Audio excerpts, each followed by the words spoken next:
सबों को और एक बार हम इस कैटेकिज्म क्लास के लिए स्वागत करते हैं और हम सब अपने अपने जगह पर खड़े हो जाएंगे, अपने हाथ जोड़कर, आंखें बंद कर पवित्र आत्मा की सहायता मांगते हुए यह गीत के द्वारा हम प्रार्थना करें।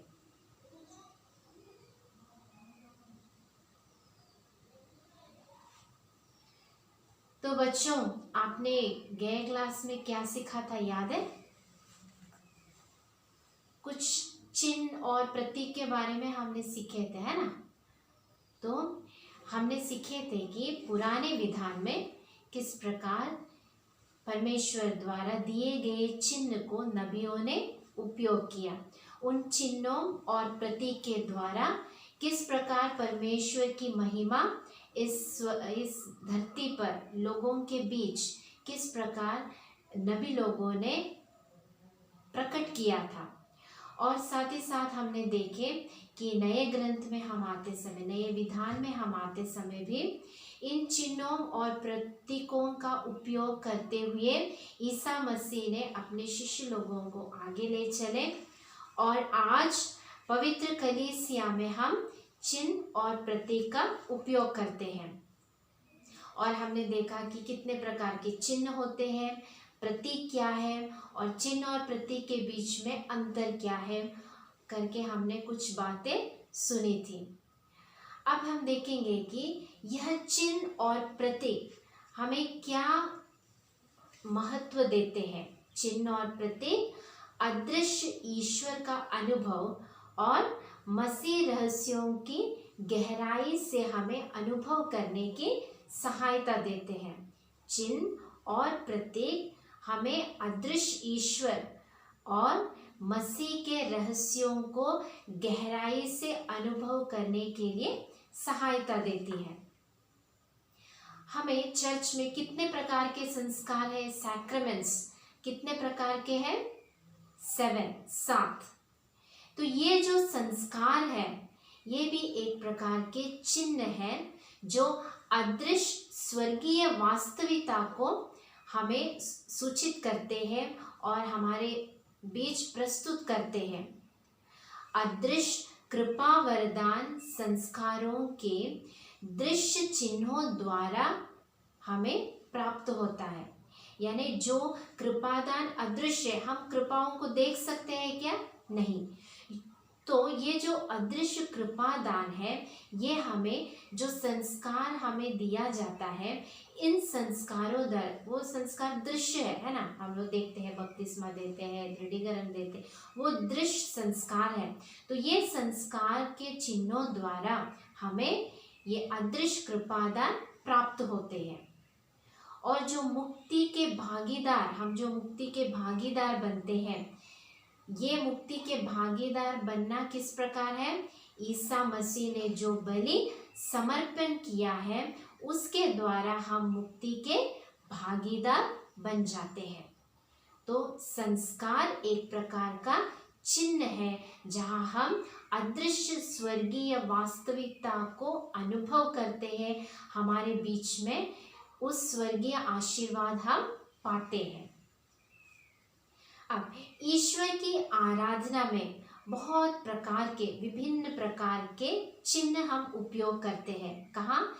ईश्वर की आराधना क्रम में। यानी जब जब हम ईश्वर की आराधना में लगे रहते हैं तब हम अलग अलग प्रकार के चिन्हों का उपयोग करते हैं। क्या क्या है वह? शब्द, कर्म, वस्तु, स्थान, व्यक्ति, कला और काल। क्या क्या है? शब्द, कर्म, वस्तु, स्थान, व्यक्ति, कला और काल। तो ऐसे विभिन्न प्रकार के चिन्ह को अलग अलग रूप से हम इसको विभाजित करते हुए ईश्वर की आराधना क्रम में हम इसका उपयोग करते हैं। तो हम एक एक होकर इन चिन्हों को देखेंगे। और एक बात भी याद रखना बच्चों की ईश्वर की आराधना क्रम में सबसे महत्वपूर्ण आराधना क्रम कौन सी है? कौन सा है सबसे महत्वपूर्ण क्रिया, या हम जो ईश्वर की आराधना और प्रार्थना करते हैं उसमें से सबसे महत्वपूर्ण आराधना कौन सी है, बता सकते हैं क्या? वह है पवित्र मिसा बलिदान।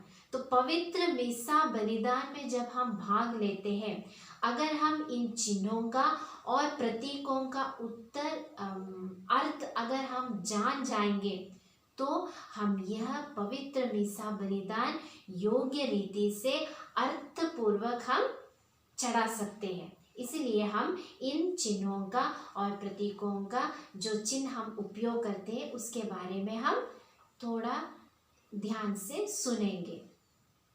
पहला है शब्द। तो ईश्वर की आराधना क्रम में शब्दों का बहुत ही महत्वपूर्ण कार्य है। हम हर एक प्रार्थनाएं बोलते, कैसे बोलते हैं? हमारे शब्द द्वारा। तो यह शब्द बहुत महत्वपूर्ण है और सभी शब्द के प्रतीक कर्मों के जो गुण है वह सब उद्देश्य करते हैं किसके तरफ?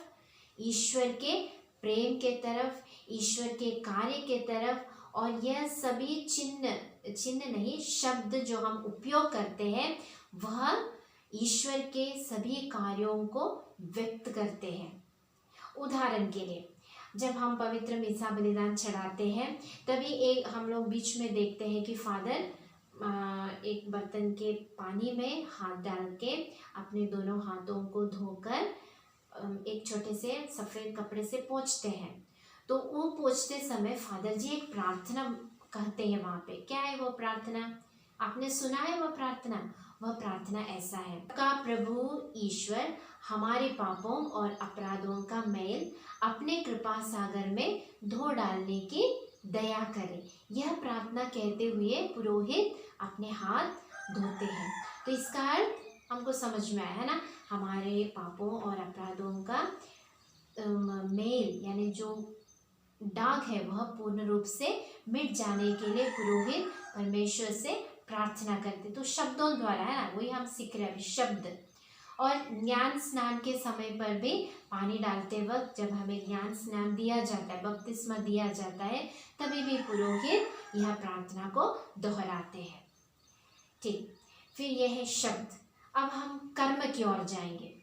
कर्म, बहुत सारे कर्म किया जाता है। हमारे शरीर के भिन्न भिन्न जो चाल है और मुद्राएं हैं, वह हर एक मुद्रा और हर एक चाल एक अर्थ देता है हमें। और ऐसे कुछ कर्म है जहाँ कर्म को हम दो भाग कर सकते हैं। क्या क्या है वो? आंतरिक मनोभाव और फिर अन्य वस्तुओं पर केंद्रित हुआ कर्म। आंतरिक मनोभाव कौन से हैं हम देखेंगे। आंतरिक मनोभावों में हम लोग करते हैं ना, सिर झुकाना, हाथ फैलाना, खड़े रहना, घुटने टेकना। ऐसे हम आंतरिक रूप से हमारे मनोभावों को परमेश्वर की ओर समर्पित करते हैं। समझ में आ रहा है? तो जो कर्म हम हमारे शरीर द्वारा करते हैं ईश्वर की आराधना क्रम में, उसको हम कहते हैं एक प्रकार का चिन्ह है वो आराधना क्रम में। तो वह है आंतरिक भाव। कौन से तरह से? सर झुकाना, हाथ फैलाना, खड़े रहना, घुटने टेकना, यह सब। और अन्य कई वस्तुओं पर केंद्रित भी है। क्या है वो? आशीर्वाद देना, तेल का लेपन लगाना, क्रूस का चिन्ह करना और दीप जलाना। ऐसे और अनेक कर्म भी हम ईश्वर की आराधना क्रम में करते हैं। हमने शब्द के बारे में सुना, कर्म के बारे में सुना। अब हम सुनेंगे वस्तुओं के बारे में। हम लोग जब ईश्वर की आराधना क्रम में भाग लेते हैं तब हम अलग अलग वस्तु वहाँ टेबल पर नहीं, ऑल्टर पर हम देखते हैं ना। तो वस्तुओं को भी हम दो भाग में विभाजित कर सकते हैं, प्राकृतिक तत्व और मनुष्य निर्माण किया हुआ।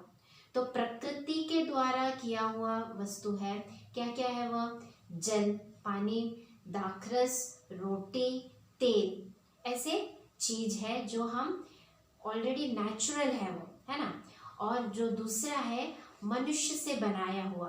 क्या हो सकता है? बलिवेदी, पूजा परिधान और ये सब चीजें हम मनुष्य द्वारा हम लोग निर्माणित किए हुए हैं। तो ये है अलग वस्तुएं जो हम उपयोग करते हैं हमारे ईश्वर के आराधना क्रम में। चौथा हम देखेंगे स्थान। तो प्रत्येक स्थान का अपना प्रतीकात्मक अर्थ है। हर एक जो स्थान हम वहाँ पे देखते हैं उस स्थान में हर एक जगह पर उसका अर्थ अलग अलग है। उदाहरण के लिए बलिवेदी, उसको हम कहते हैं मधुबहा। तो ये बलिवेदी मधुबहा यानी ईश्वर का क्रूस के ऊपर यीशु अपना प्राण त्याग दिए और आज वह क्रूस के ऊपर हम ईश्वर का बलिदान अर्पित करते। ये बलिदान यानी क्या है? वो बलिदान ईश्वर जो क्रूस पर चढ़ाए थे वो हम आज ऑल्टर के ऊपर करते हैं ना। तो ये जो बलिदान है उसको हम मधुबहा कहते हैं। वचन वेदी, जहाँ हम वचन पढ़ा जाता है वह है बेमा। उपवेदी वह है बेसंगस। और ज्ञान स्नान का कुंड, जहाँ पे ज्ञान स्नान या बपतिस्मा हमें दिया जाता है। ऐसे हर एक स्थान है जहाँ हर एक स्थान के अर्थ अलग अलग रीति से हम देखते हैं। पांचवा है व्यक्ति। हमने देखा शब्द, कर्म, वस्तु, स्थान और व्यक्ति। व्यक्ति, हर एक व्यक्ति जो कोई ईश्वर की आराधना में भाग लेते हैं वह हर एक व्यक्ति एक चिन्ह है। तो उदाहरण के लिए याजक यानी पुरोहित, प्रीस्ट, वो किनका रूप लेके किनके स्थान पर खड़े हैं? ईसा मसीह के स्थान पर। और जो कोई ईश्वर की आराधना में सहायक या सेवक के कार्य करते हैं वे सब है उपयाजक। तो प्यारे बच्चों, हम किन चीज़ों का याद करते हैं जब हम ईश्वर की आराधना क्रम में लगे रहते हैं? और है 2-3 चीज़, हम इन चीज़ों को याद रखें। क्या क्या है वो? शब्दों के द्वारा हम ईश्वर की आराधना करते हैं। हमारे अलग अलग क्रिया क्रमों के द्वारा हम ईश्वर की आराधना और स्तुति करते हैं। अलग अलग वस्तुओं को हम चिन्ह के रूप में लेकर अलग अलग वस्तुओं को हम महत्व देते हुए ईश्वर की आराधना करते हैं। और वह वस्तु हम बहुत पवित्र रीति से ईश्वर की आराधना क्रम में उपयोग किया जाता है। और स्थान, हम जब पवित्र गिरजाघर में या पवित्र स्थान में या पवित्र प्रार्थनालय में जब हम जाते हैं तो वह स्थानों को हम बहुत आदर से उनका सम्मान करते हैं और आदर के साथ हम वहाँ पे आराधना स्तुति करते हैं। और व्यक्ति, हम जब आराधना क्रम के लिए हम अपने आप को तैयार करते हुए जब हम वह आराधना क्रम में जाते हैं तो ईश्वर से संबंध जोड़ते हुए ईश्वर से अनुभव पाने के लिए हम यह हमारे जो व्यक्तिगत रूप से हम वहाँ जो सानिध्य दिखाते हैं उस सानिध्य के द्वारा हम परमेश्वर के अनुभव करने की कोशिश करते हैं। तो प्यारे बच्चों, आज के लिए हम इतने बातों को सुने, इतने बातों को हम अपने ख्याल में रखेगा। और जैसे मैंने पहले कहा था कि हर एक चिन्ह और प्रतीक हमें अदृश्य परमेश्वर का गहराई से अनुभव करने की सहायता देती है। तो इन बातों को हम याद रखें और एक बार अपने पुस्तक से जाइएगा, नहीं तो यह वीडियो 2-3 बार आप लोग सुनना और याद रखना कि हमने चर्च में जाते समय किन किन चीज़ों को देखा है, वस्तुओं को देखा है, क्या क्या कर्म हमने किया है, किस प्रकार हम ईसा के मिसा बलिदान या आराधना क्रम में भाग लिए हैं, ये सब हम याद करेंगे और आपस में अपने सहेलियों दोस्तों के साथ आपस में ये बांटेंगे।